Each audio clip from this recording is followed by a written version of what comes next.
أعوذ بالله من الشيطان الرجيم بسم الله الرحمن الرحيم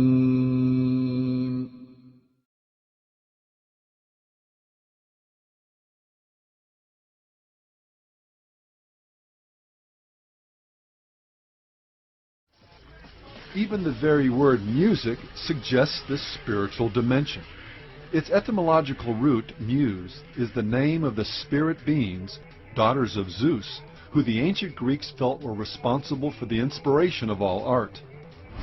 Over 3,000 years later, this connection between muses, or spirits, and music hasn't just survived, it's thrived. The world of popular music virtually teems with artists who believe they are channelers for spiritual forces, guiding lights to the undiscovered of our subconscious.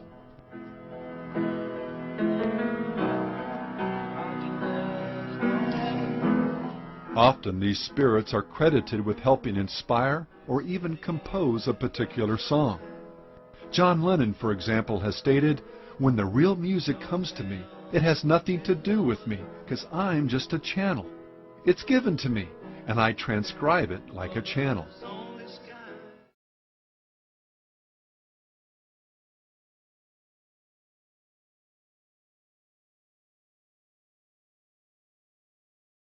Within the band, said there is a fifth member, a mystical member, yeah. We've always said there's something looking over us.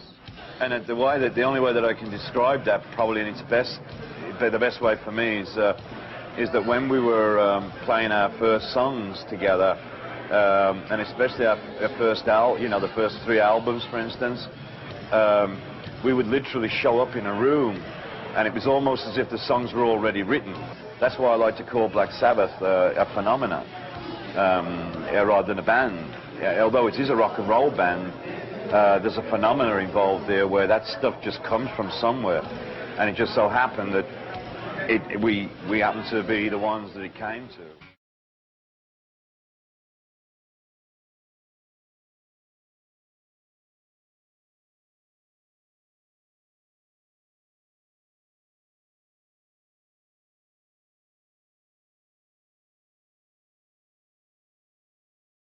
I'm very, very aware that when I write a good song, I'm just acting as like a messenger. It comes from a higher source. You know, I'm not so egotistical that I think that I've done this all on my own. I'm very, very aware that there's a higher source sort of guiding me through this, and I'm just acting as a messenger.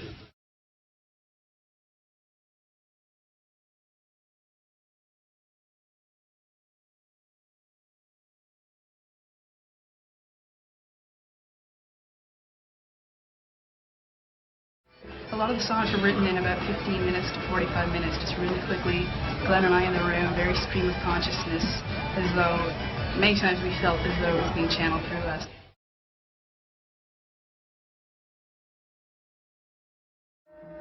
Later in life, Elvis would acknowledge that the strange powers that he'd wielded over his audiences were occultic powers that he'd received from the spirit world. Elvis, as a child, believed that he was being guided by the voice of his brother Jesse, who had died at birth, but later admitted that he was being used by a hierarchy of spirit beings. His close friend Larry Geller wrote that Elvis believed that he was working under the aegis of these masters, that they had helped him. Elvis admitted, "I always felt an unseen hand behind me.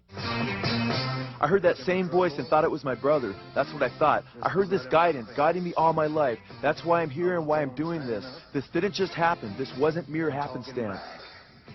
Author Gary Herman stated that Elvis, quote, recognized the devil's part in his success.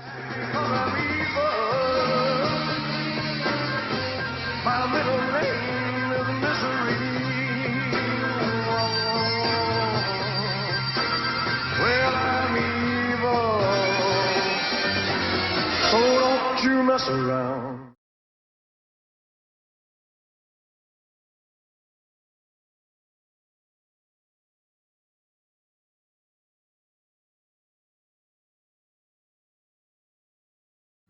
Now, there's a few different ways to look at backwards masking, and there's different types of what people call backwards masking. I'm not talking really about backwards masking, I'm talking really about backwards messages. In fact, one way to do it, which wouldn't require demons or higher intelligences, to intercede would be just to take straight words, take 7 or 8 words in a song, and reverse them. And then when you played it backwards, you would hear those words. But when you heard it forwards, what would you hear?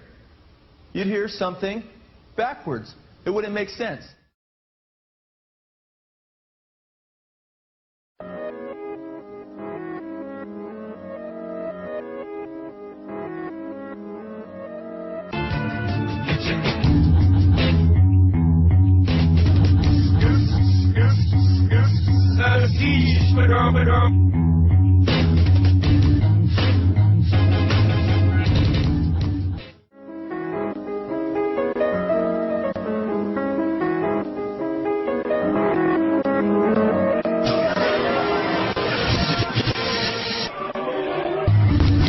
Murder, Jesus.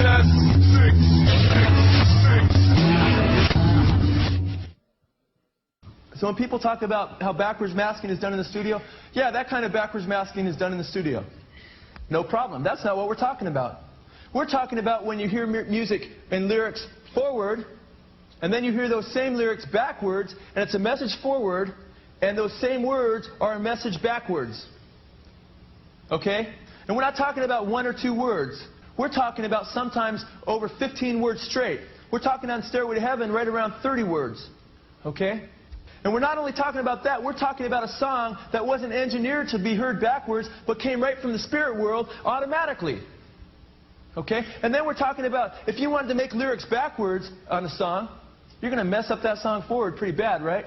Well, Stairway to Heaven is the most popular song in rock and roll. If there's a bustle in your hedgerow, don't be alone there. It's just a sprinkling for the May Queen. Yes, there are 2 paths you can go by, but in the long run, there's still time to change the road you're on.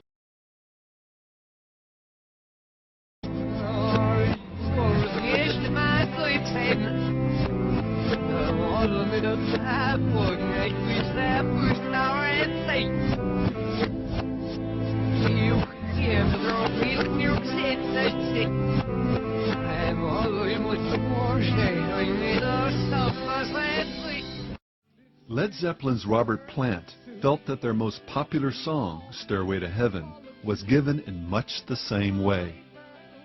I was holding a paper and pencil. Then all of a sudden my hand was writing out words. There's a lady who's sure all that glitters is gold, and she's buying a stairway to heaven. And she's buying a stairway to heaven. I just sat there and looked at the words, and then I almost leapt out of my seat. And it makes me wonder.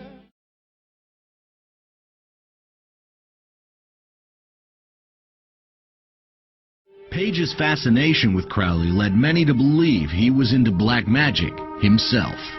I think he was absolutely fascinated with the man and the knowledge of the will. I don't think, I mean, you know, he owned a lot of manuscripts, and he bought the Inverness Castle. That was also Crowley's. And I think with it, he had purchased a lot of manuscripts. And at one point, he had a bookstore in English, an occult bookstore.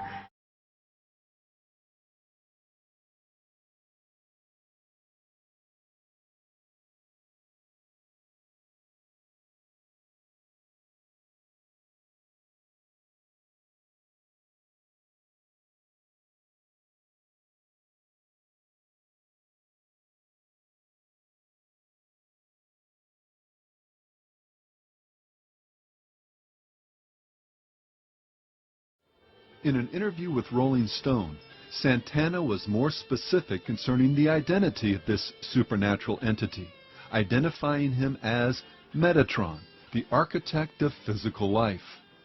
His personal studio, a place he calls church, features candles, the word Metatron spelled out in intricately painted picture letters on the floor, and a yellow legal pad Santana uses to record the spirit's messages when they come to him like a fax machine.